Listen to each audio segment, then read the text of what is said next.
Assalamualaikum warahmatullahi wabarakatuh.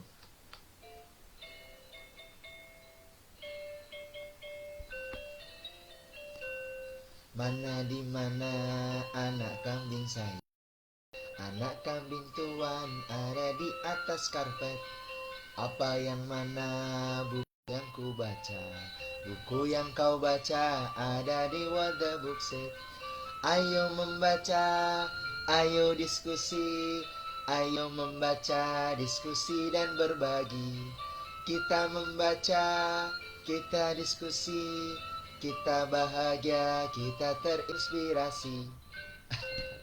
Alhamdulillah teman-teman, hari ini setelah tertunda 3 hari ya, saya sakit terus nganterin istri, kondangan dan sebagainya. Hari ini adalah kilas balik What the Book Said episode selama 2024.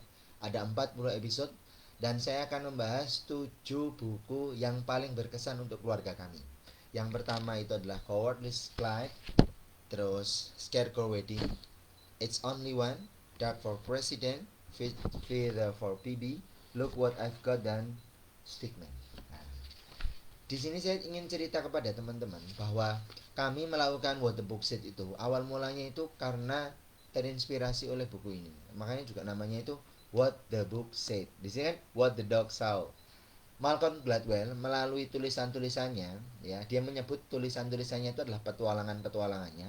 Nah, kami pun juga merasa bahwa ketika kami membaca buku, itu adalah cara kami berpetualang.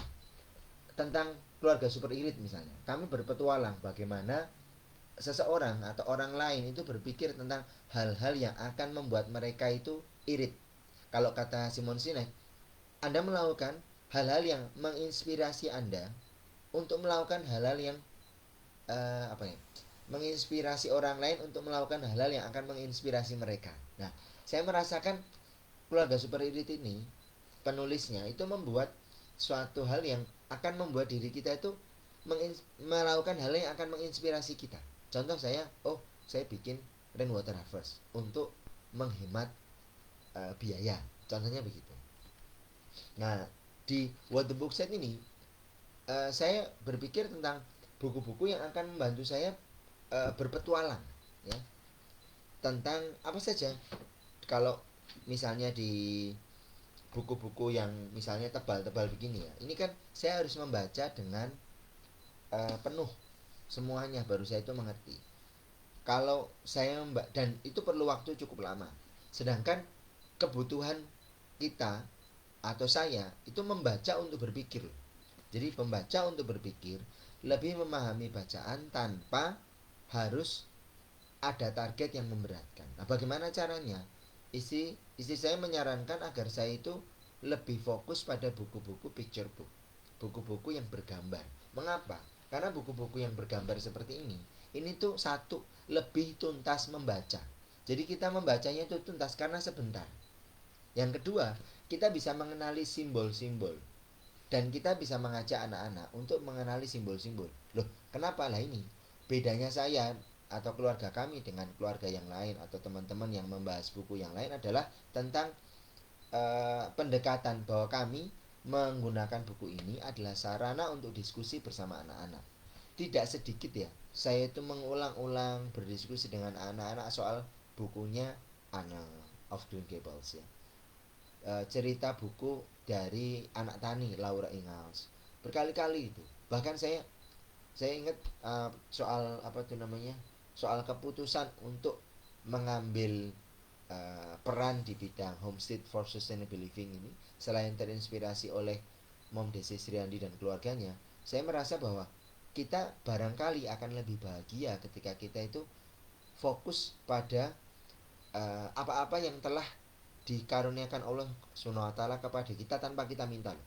By given apa sih? Nah, itu kami mengelaborasi salah satunya memang di bidang peternakan, meskipun pertanian peternakan, di bidang produksi ya, meskipun kami belum memahaminya, belum tahu caranya gitu. Dan itu bagi kami lebih nyaman di hati gitu. Nah, itu contoh-contoh. Terus kami menggunakannya sebagai bahan diskusi, itu artinya kami bercerita tentang kami berpikir atau dalam What the Book Said itu kami selalu ruang diskusinya itu pada 3 hal. Satu, apa yang buku itu ceritakan. Yang kedua, apa yang penulis sampaikan tentang buku yang dia katakan itu. Meskipun tidak semua buku itu disampaikan oleh si penulis ya. Kami harus cari, entah diskusi, entah ulasan di Goodreads, di Google, ada banyak di internet itu ulasan-ulasan tentang itu. Terus apa namanya yang sudah dibahas loh, sudah didiskusikan. Seperti buku Anthony Browning itu banyak yang sudah membahas. Buku Library Lion itu banyak yang bahas. Nah, kami tinggal membaca apa sih yang sebenarnya mereka pikirkan, apa yang sebenarnya penulis itu pikirkan. Terus bagaimana kami itu mengkontekskan buku itu terhadap kehidupan kami sehari-hari. Misalnya kami pernah bahas ya, ini buku Why Do I Feel Like This. Saya berpikir, oh ini tuh sebenarnya bagaimana kita Shinsuke Yositake ini menceritakan tentang perasaan-perasaan yang kita miliki. Saya diskusikan ini bersama dengan anak-anak ketika anak-anak menonton Riley Inside Out ya, Inside Out 1 maupun Inside Out 2, tentang bagaimana perasaan-perasaan yang muncul ketika mereka itu menghadapi berbagai kondisi. Kayak misalnya, ya nanti kalau ayah mau aku mau tidur, ayah jangan pup gitu. Nanti angryku keluar gitu. Contoh kata Imron begitu. Terus bagaimana misalnya ketika kami diskusi ini ya, statement. Sebenarnya ini kalian banyak ya. Ini dialog ini tuh banyak. Terus bagaimana konteks ini terhadap keluarga saya. Jelas ini bukan bercerita tentang keluarga muslim. Nah, gitu ya. Lalu bagaimana konteks itu pada diri kami. Nah, itu kami bahas. Nah, jadi kami membaca itu untuk berpikir, teman-teman.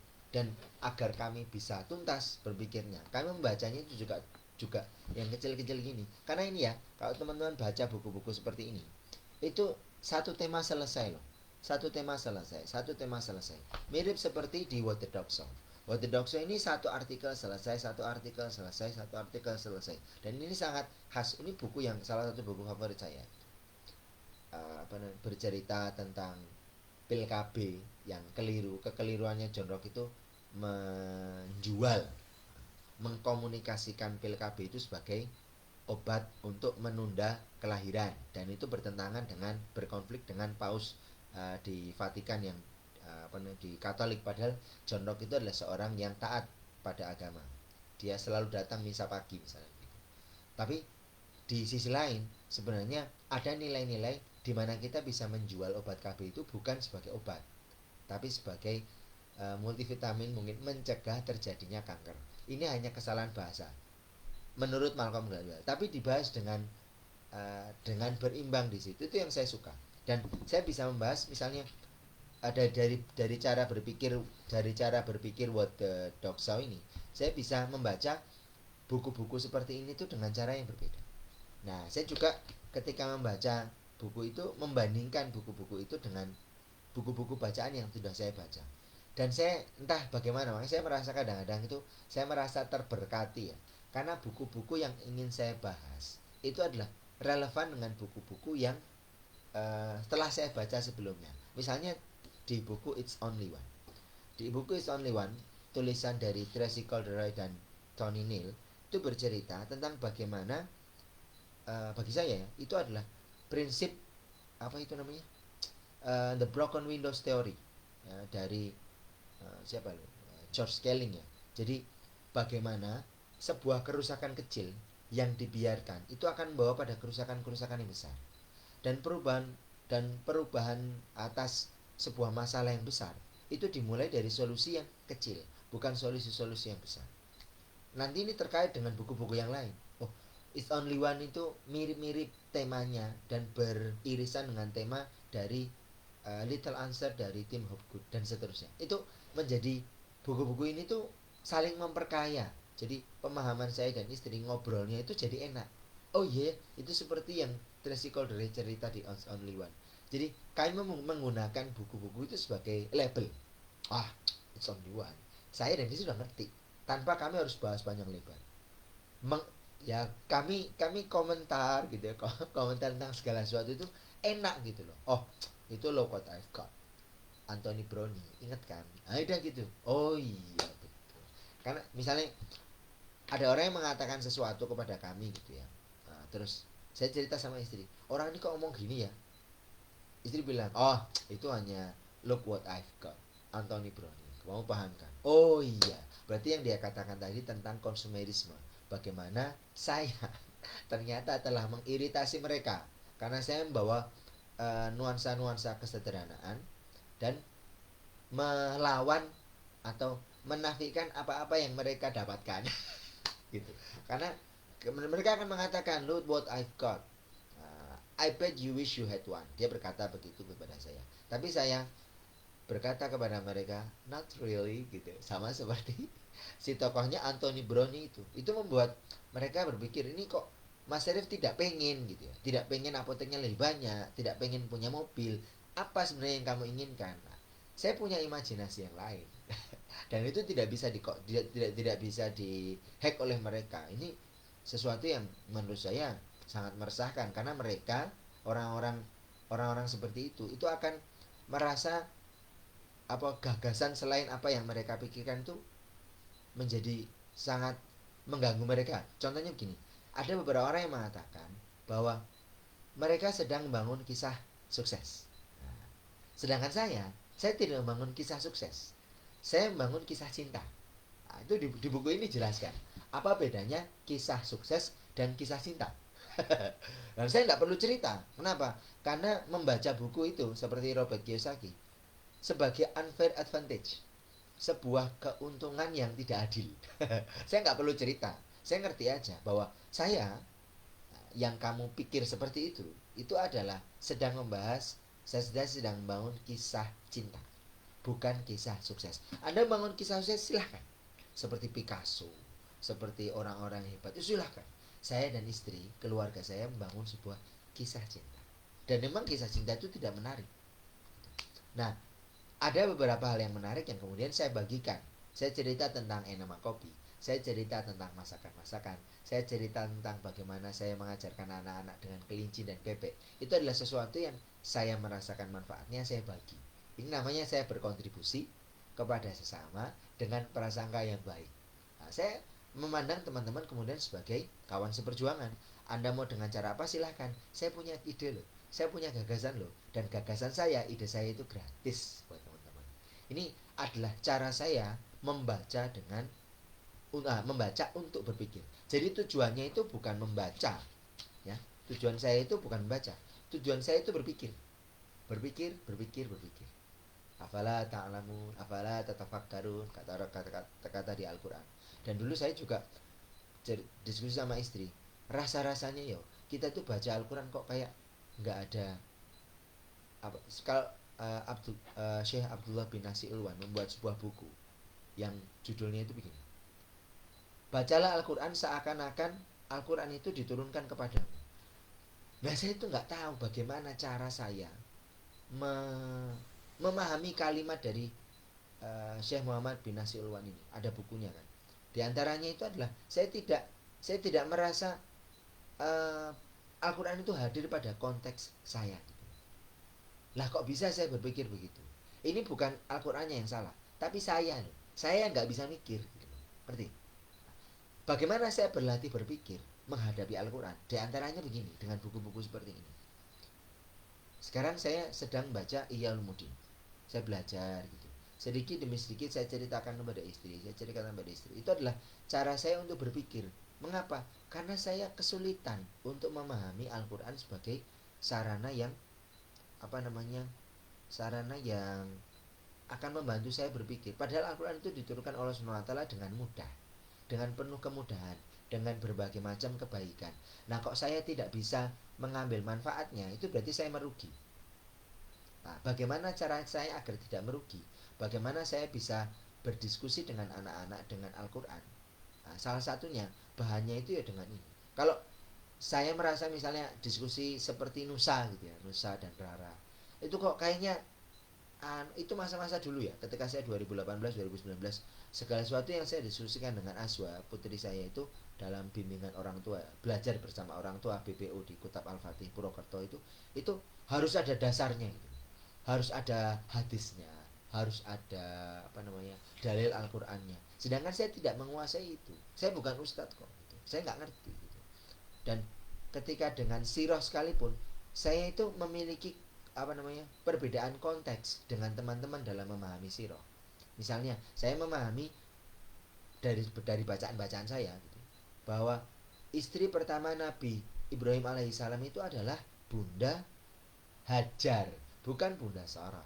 Nah, orang lain menganggap Bunda Sarah, padahal menurut saya nih, yang disebut mereka Bunda Sarah itu adalah salah satu cara wasul fikirnya orang-orang Yahudi agar mereka dari golongannya Ishak atau Bunda Sarah kan masuk Ishak kemudian Yakub itu Bani Israel, kan begitu. Jadi cara orang-orang Yahudi mendiskreditkan bangsa Arab itu dengan menyebut bahwa Nabi Ibrahim itu istri pertamanya adalah Sarah dan Hajar itu adalah budak yang didapatkan dari Mesir. Ini dibolak-balik gitu. Padahal Bunda Hajar menurut pemahaman saya dia adalah putrinya Raja Namrud yang tertarik pada Nabi Ibrahim karena mereka berdua adalah teman sepermainan, karena Azar adalah orang kepercayaannya Raja Namrud. Kemudian mereka dinikahkan oleh malaikat Jibril di dalam api yang 40 hari itu. Kemudian mereka berdua diusir oleh Raja Namrud, oleh ayahnya. Jadi kenapa itu nggak dibunuh gitu ya? Istilahnya kenapa? Ya karena kan udah dibakar nih, udah dibakar. Kok nggak dibunuh sekalian ketika nggak mati dengan dibakar? Karena lelaki itu adalah lelaki yang dicintai oleh putrinya gitu loh. Itu bagi saya ya, bagi saya persepsi saya begitu. Oh iya, Raja Namrud itu nggak akan membunuh apa namanya, nggak akan membunuh Ibrahim sebagaimana dia tidak akan membunuh putrinya sendiri. Kenapa? Nah karena Nabi Ibrahim ini adalah cintanya sang putrinya Raja Namrud. Itu yang saya pahami loh. Berbeda dengan teman-teman. Nah, bagaimana? Dan saya, kalau berdebat atau itu, saya tuh males gitu. Jadi mending saya mengkontekskan diskusi itu dalam keluarga saya melalui buku-buku. Saya latihan. Belum tentu saya benar kan. Nah, saya memahaminya berbeda dengan teman-teman nih. Dengan para ustadz kok beda nih. Saya belajar memahaminya dari buku-buku yang lain. Siapa tahu dengan saya memahami buku seperti ini, saya akan tahu di mana saya melakukan hal yang mendekati kebenaran. Nah, yang paling mungkin benar gitu.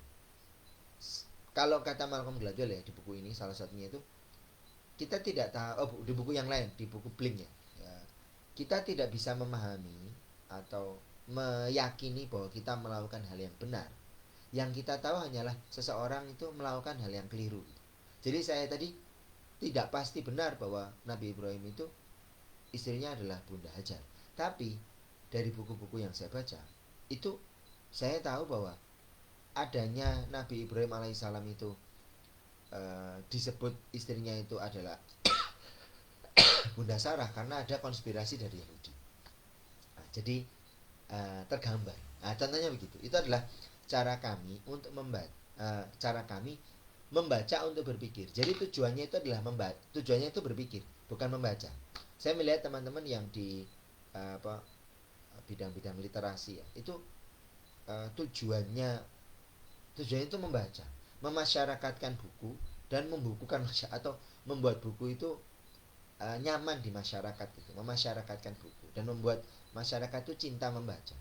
Kalau saya, masyarakat itu tidak akan cinta membaca selama mereka tidak mendapatkan manfaat dari buku-buku yang mereka baca. Bayangin yo, baca buku kayak gini, yang tebel-tebel gitu, panjang, itu sulit gitu. Tapi kalau membaca buku yang seperti ini tuh sekali baca tuntas selesai. Terus di sini saya juga mengajarkan, karena saya konteksnya belajar bersama anak-anak, saya mengenali simbol gitu loh. Oh ini loh, ini kamu lihat apa nih, simbol apa di sini? Simbol gambar, simbol angsa, simbol gitu. Si apa namanya, Alison Book ya, si Axel Scheffler ini membuat beberapa simbol-simbol khusus dalam membuat buku-bukunya. Dan kita akan mengenali simbol-simbol itu di ketika kita membandingkan satu buku dengan buku yang lain. Misalnya contoh ya, di buku Stickman ini mungkin saya akan membandingkan dengan buku tentang itu Tabby Macbeth. Lalu saya membandingkan dengan buku apa itu yang contoh ini nih, ini simbolnya ini ya, simbolnya orang ini tuh mirip dengan simbolnya Anthony Browne orang ini. Saya ajak gitu diskusi. Oh, ini kok cara dia buat, sorry sebentar ini ya.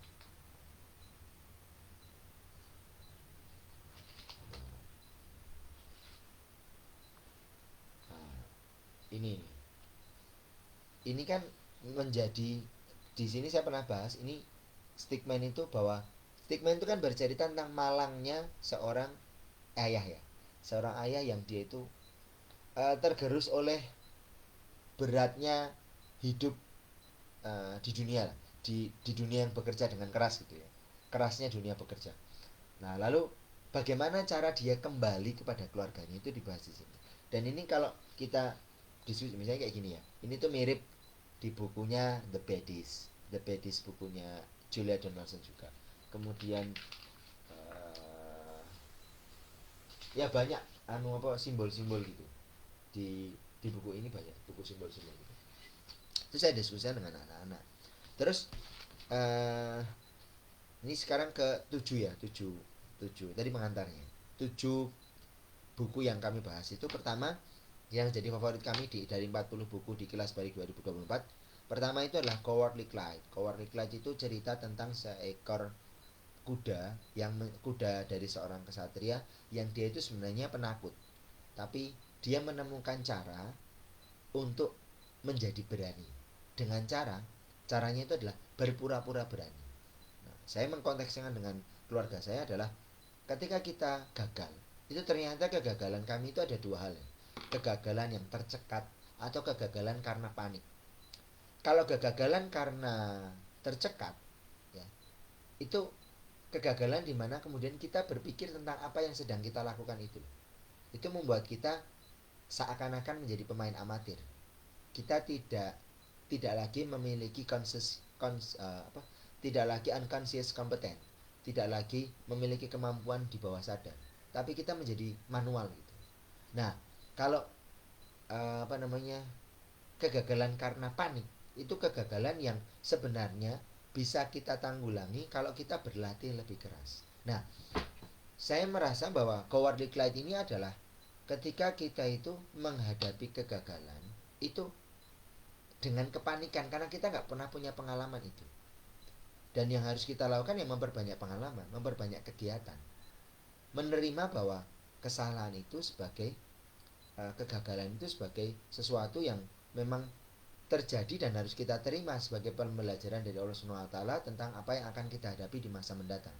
Tapi kita punya kesempatan untuk melakukan hal yang lebih baik atas kegagalan yang sudah ada. Berbeda kalau misalnya, dari konteks itu kita bisa memahami kegagalan sebagai kepanikan, bisa memahami bahwa kegagalan itu adalah keberhasilan yang tertunda. Beda dengan kegagalan karena tercekat.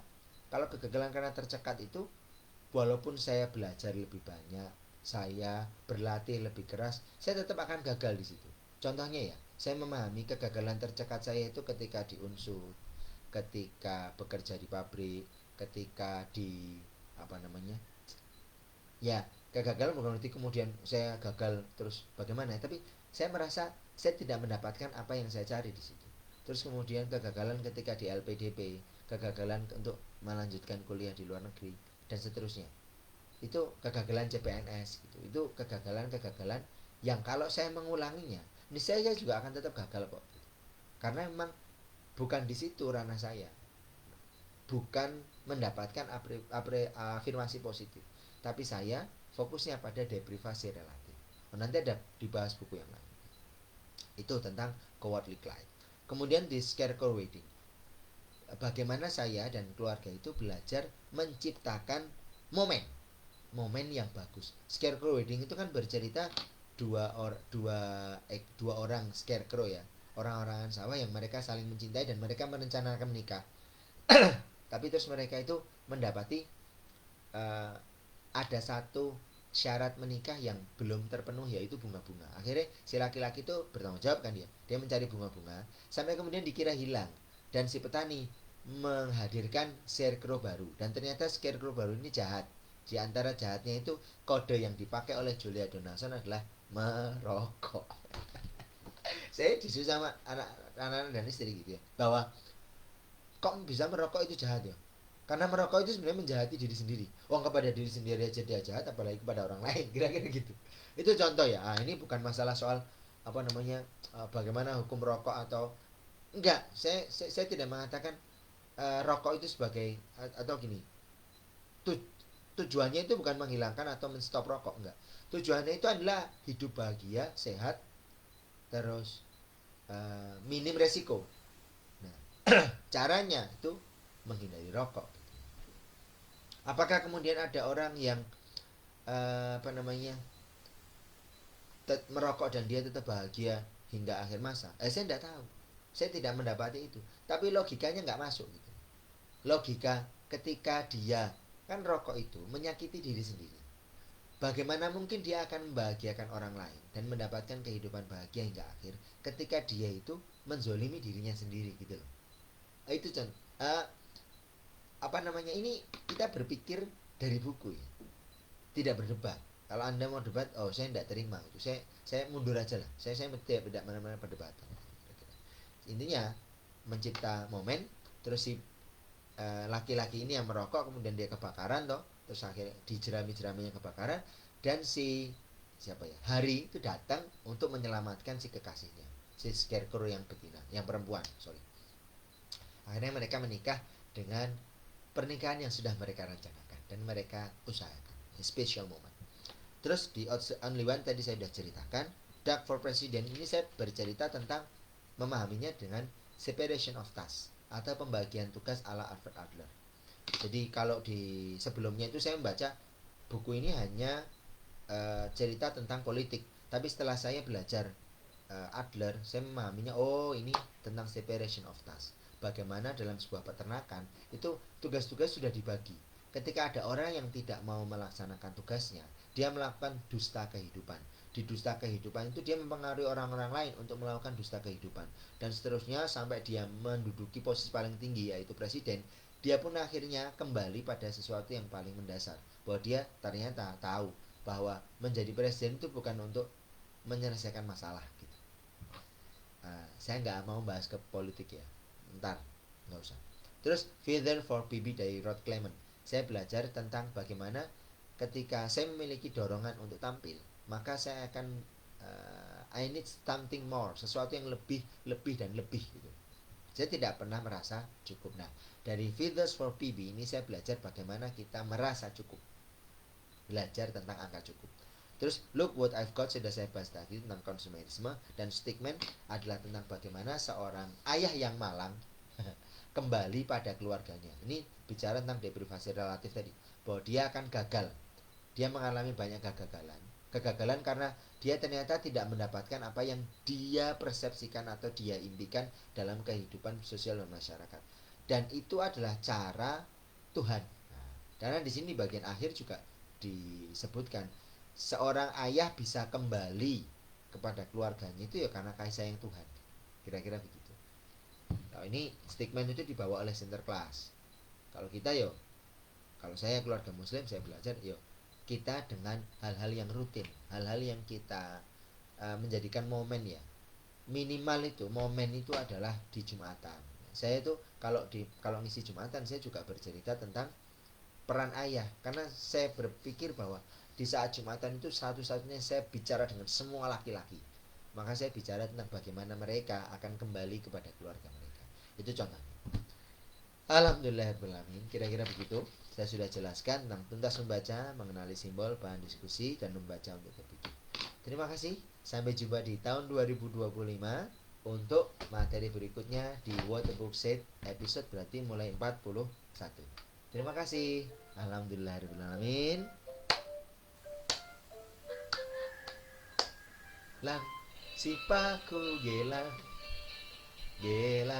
si rama-rama Mari pulang. Yuk gelang. Gelang si Rama-Rama. Mari pulang, marilah pulang. Pulang kemana? Ke keluarga. Mari pulang, marilah pulang. Pulang kemana? Ke keluarga. Terima kasih. Assalamualaikum warahmatullahi wabarakatuh.